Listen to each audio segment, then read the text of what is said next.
Ay, may tinabla, may nanabla. At saan kaya makakarating ang tablaang ito talaga? Ito po si Alwin Ignacio, the Liver That You Love. Kasama ko ang aking ibigang ultramaldita. Hi, this is Alex Ito po ang Brasas. Nakiti Show. Ang tayo na talakay ng Showbiz Edition. Of late, umeepal, nagmamaganda si Laika Soberano sa kanyang mga social media platforms at sinasabing gusto niyang makatrabaho muli si Enrique Hill.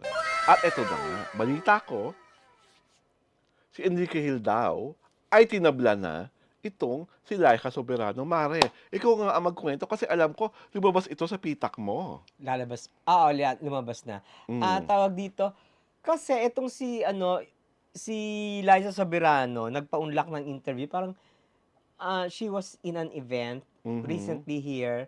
Tapos, ayun, natanong about the project. So, nagsabi siya na parang may future project na parang ipipitch kay Enrique. Enrique Hill. Pero Okay. it will parang ang time span is from this year to next year, parang Mhm. ganon. It's a film. Mhm. Mm.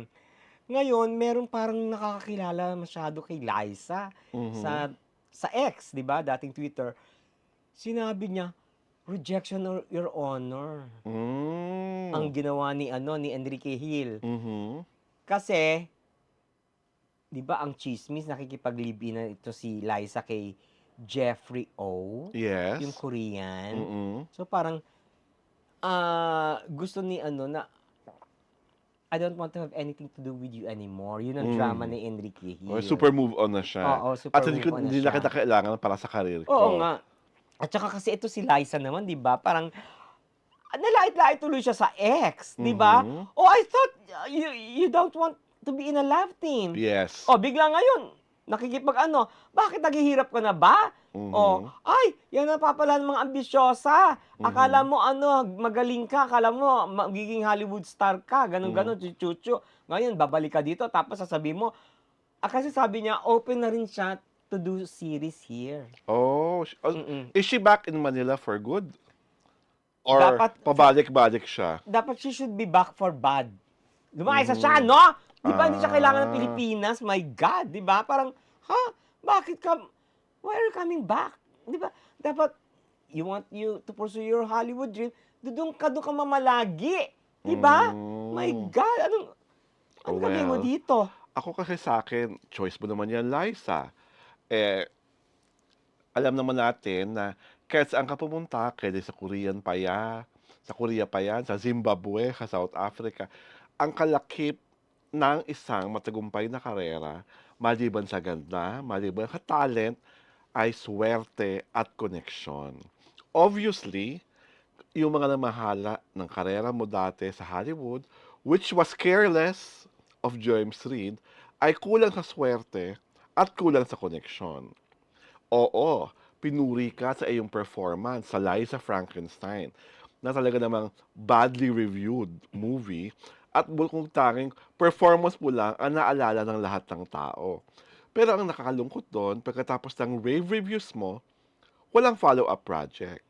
Kasi sa Hollywood, importante kaagad ang follow-up project. Why bring a follow-up project to a glorified starlet? Hindi. Ang dami ring 'Di nagsimula as ba? glorified starlet sa Hollywood. Pero nung nag-hit ng, like for example, Wala na siya, oh. sa mga, let's talk about Hollywood. Sila Rachel McAdams. At kung sino pang mga ibang, nung nag-hit, glorified starlet sila when they were given their first big roles. Hmm? At yung iba, they were given supporting roles. Diba? Sina Reese Witherspoon, hindi naman sila agad naging big star. Dumaan rin sila sa pagiging support, Starlet. sa pagiging Hmm. starlet. Pero napansinan, sinuwerte, Hmm. may talent, may mahusay na agent. Yung kasi kailangan sa Hollywood talent at agent at connection at swerte. So obviously, may agent ka pero hindi ka husayan. May talent ka dahil napansin naman, may good reviews. Kaya lang wala ka pang swerte. At obviously, hindi pa well connected si James. Ang careless sa Hollywood. At the same time, yung jowa mong Koreano, parang wala rin naman ka-connection-connection. Hindi. Hindi ba siya minamanage si James? Hindi, Ni minama hindi O? Minamanage siya ni James dito, pero do'n sa Amerika iba yung agent niya. Iba yung Ah, agent niya, hindi yun, kila James. hindi Hindi kila careless yung hindi careless yung yun. nagpapa-attend sa kanya sa mga Oo, party at kung hindi, ano hindi, na. hindi Oh, yun. again, Oh, thank you for correcting me. Oh, so ibig oo. sabihin, kung sino man yung agent mo sa Amerika, nagkamali kung saan ka ipe-place. Hindi, Obviously, saan ka ba siya pinapapunta? Sa mga ah, party, sa mga kung ano-anong awards na kasi hindi naman major. thinking na ano, ah, ano yun, yung parang venue Oh, 'di para ba? mapansin siya. O sige, 'di ba, walk tayo ng red carpet, chu-chu-chu. Napapansin naman Oo. siya, pero kasi sa Hollywood, sa dami ng starlets, Mhm. mas marami po ang starlet of pine tree proportions sa Hollywood.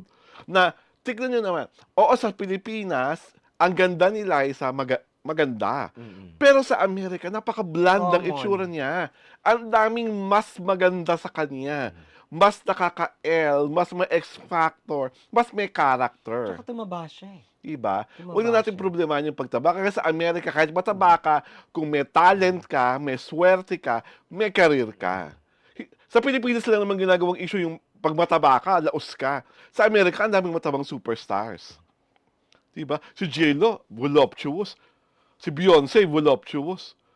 Hindi naman ginagawang issue yung body, hindi naman ginagawang Kaya issue yun. wala siyang appeal. Di yun nga. Kaya lang talaga sa kanya, Nababawasan ng appeal niya kasi kailangan talaga whoever was her agent, total repackaging, total reinvention. Yung talagang mag-fit siya sa molde ng ano ba talaga ang Hollywood starlet na makakapag-agaw ng pansin. I don't think she will make it. Diba? Hindi na Sa siya akin, whether she will make it or not, sa akin ang importante, she tried. Kaya lang talaga siguro her best was not good enough. And she could always try in some other part of the planet. Alam mo masama kasi sa kanya, she burned Dito lang bridges, naman yun eh. 'di ba? Dito lang naman yung burned bridges niya. Kaya Oo nga. pagbalik niya rito, Oh. nalait-lait siya. Kasi ang yabang niya eh. Parang, hindi raw di ba? Hindi, walang matutulong ang love team, ganyan, ganyan, ganyan. Eh, alam naman nating lahat na kayo ang pinakamahinang love team dati sa Star Cinema at sa Star Magic Kingdom. Alam rin natin na lahat, kaya ka naging Liza Soberano dahil sa love team mo with Enrique Hill. Pero lahat yun sinalikuran mo. Kaya whatever bashing that you are getting right now, deserve mo, girl. Pero kasi sa akin, yung her career in Hollywood, lagi pa rin yung may chance. Yun ay kung may swerte ka talagang taglay. I At don't mahusay yung agent mo. Kasi ang dami ng Filipino actresses na nag-try. Pero wala talaga tayong actress pa there na talaga yung dito nanggaling, ha? Di ba I remember, there was even a show in TV5 dati na entitled Hollywood Dreams. mm. Na, hindi ko alam kung it was Julia Clarete or Raymond Bagatsing who made the final cut. Nag-audition sa Amerika, pero wala rin nangyari. Meron talagang nakatakdang Filipino or Filipina na magiging estrella sa Hollywood. Maybe it's not your season, Liza, not this year, or maybe not even the next 5 years.